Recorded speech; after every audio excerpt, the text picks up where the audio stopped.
Cordial saludo, mi nombre es Ginette Carolina Cruz Valderrama, presento mi documento de identidad.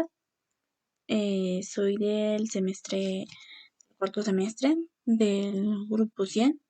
En este video pues voy a explicar algunos conceptos que solicita la guía. El primer concepto es carga eléctrica. Vamos a explicar qué es carga eléctrica. La carga eléctrica dice que son partículas que ejercen fuerzas atractivas y repulsivas entre ellas.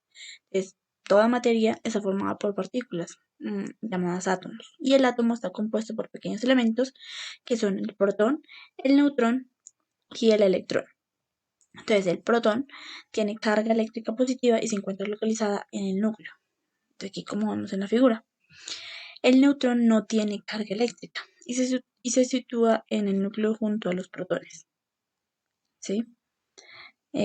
Acá. Y el electrón posee carga eléctrica negativa y se encuentra en la corteza, que son todos estos negritos que vemos acá. ¿Listo? Bueno, la teoría dice que todas las cargas iguales se repelen y las contrarias se atraen. Aquí presentamos la fórmula para calcular la carga eléctrica. Entonces dice Q igual a I por T, donde Q es la carga en la unidad de medida, que son los columpios, la I, la intensidad, que la unidad de medida son los amperios, y el T, el tiempo, la unidad de medida pues en segundos. De esta fórmula se deduce la propia definición de cuánto equivaldría a un columpio. El siguiente concepto es corriente eléctrica. La corriente eléctrica es un fenómeno físico causado por el desplazamiento de una carga, ya sean iones o electrones. En el caso de un conductor metálico son principalmente electrones y los que toman parte en la corriente. Es aquí como vemos en la figura, la corriente es ese desplazamiento de ese flujo de carga que va de un lado a otro. Entonces se produce de negativo a positivo. ¿Listo? La circulación de electrones. Con esta corriente eléctrica tenemos que definir el concepto de la ley de Ohm, que la ley de Ohm dice que la intensidad de corriente que atraviesa por un circuito es directamente proporcional al voltaje o pues a la tensión.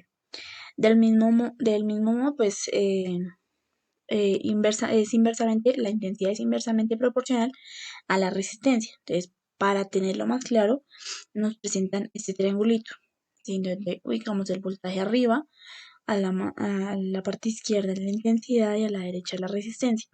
En este caso vamos a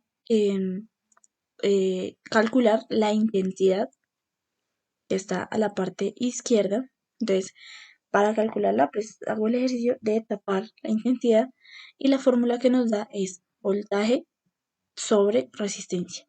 Y esa sería la fórmula para hallar la corriente en unidades de amperios. El siguiente concepto es tensión o voltaje.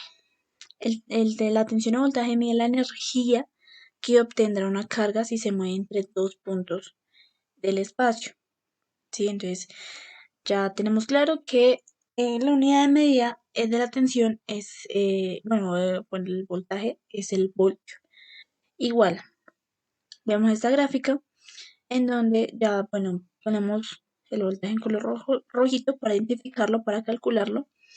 Entonces la fórmula saldría, tapamos el voltaje, intensidad por corriente, por resistencia, intensidad por resistencia. Y ahí nos da la fórmula del voltaje. Hay voltios. El siguiente concepto es la potencia eléctrica, identificada pues con la P. Entonces, la potencia eléctrica nos indica la cantidad de energía eléctrica transferida de una fuente generadora a un elemento consumidor, ¿sí? Por una unidad de tiempo. En nuestro hogar determina la cantidad de aparatos eléctricos que podemos conectar a la red de manera simultánea. ¿Listo? Con el concepto de la potencia eléctrica está la ley de Watt. La ley de Watt también tiene su triangulito para identificarlo. Ponemos potencia arriba voltaje a la izquierda, intensidad a la derecha. Aquí hay pues un ejercicio pequeño en donde nos piden calcular la potencia, ¿sí? La potencia, entonces despejamos la fórmula, potencia es igual a voltaje por intensidad. La intensidad la elevamos al cuadrado y pues en este caso tenemos resistencia, que ya es la resistencia. Entonces, en sí queda potencia igual a voltaje al cuadrado sobre resistencia.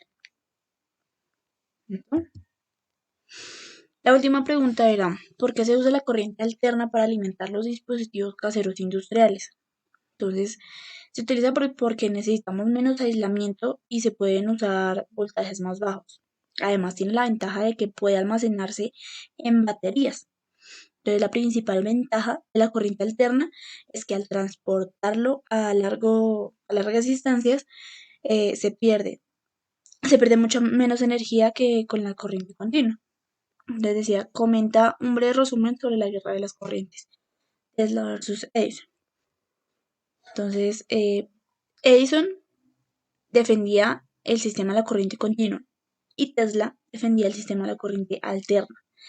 Edison, pues bueno, jugó sucio y recorrió Estados Unidos solo electrocutando animales, desde perros y gatos hasta un elefante, para demostrar los riesgos inherentes a la propuesta de su rival Tesla. Bueno, a pesar de que de esta campaña de desprestigio, la corriente alterna se acabó imponiendo ya hoy en día, que pues esa corriente es la que se utiliza en todos los hogares. En cambio, pues Tesla defendía el sistema de la corriente alterna y pues él era más científico, más reflexivo en su forma de trabajar, no era como a la prueba error, sino era más reflexivo, ¿sí? Más analítico. Bueno, aquí está la historia. Después dice que aunque Tesla ganó esta batalla, el prolífico inventor no obtuvo el reconocimiento del que sí gozó de Edison, mucho más hábil desde el punto empresarial de relaciones públicas, porque Edison solo pensaba en inventos que pudieran comercializar, ¿sí? Si no se podía convertir en algo rentable, pues lo abandonaba. En cambio, Tesla era casi al contrario. Él hablaba de revolucionar el mundo, pero no mostraba nada que pudiera atraer a los inventores. Tesla fue a veces su peor enemigo. Regaló patentes a Westinghouse, le dio el 51% de las patentes presentes, futuras a Morgan, y cuando este estaba solamente pidiendo el 50%. Yo creo que le faltó un instinto empresarial que pues, le habría ayudado en su reconocimiento. Hubo muchos factores que contribuyeron al olvido de este inventor. ¿Sí? Su último gran proyecto, el Sistema Mundial para la Transmisión de Energía Eléctrica sin Cables, fracasó. Y los perdedores no suelen ser muy recordados. No dejó ninguna empresa detrás de que mantuviera vivo su nombre. Edison, en cambio, dejó la General Electric, no tuvo discípulos. Edison contaba con Henry Ford, quien dedicó mucho esfuerzo, dinero y entusiasmo a mantener vivo el recuerdo de su mentor. Y pues lo que digo, no tuvo herederos. Además, en las últimas décadas sus problemas mentales fueron peor y Tesla se acabó convirtiendo en una caricatura de sí mismo. Eh, el típico científico loco. ¿Sí? Quien comenta que tanto daño le hace a la figura del inventor, sus detractores como los más fanáticos teslianos que defienden incluso sus excentricidades más surrealistas. El genio, que fue célibe para no enturbiar su pensamiento, tenía muchas manías y obsesiones que fueron eh, a más que con el paso de los años. Tenía fijación con el número 3, adoraba las palomas. Él mismo reconoce que una se convirtió durante un tiempo en lo más importante de su vida. Odiaba las joyas, no soportaba el pelo humano, no permitía el contacto físico. Entonces, todas esas excentricidades no ayudaron a mejorar la imagen de un hombre que estaba condenado a permanecer a la sombra de otros más avispados. Irónicamente, uno de los pocos premios que Tesla obtuvo en vida fue la medalla de Edison.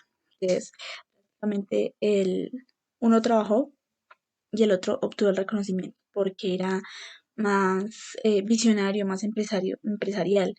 El otro pues hacía eh, sus inventos en pro de la sociedad, pero no tuvo mucho. ¿No? Muchas gracias.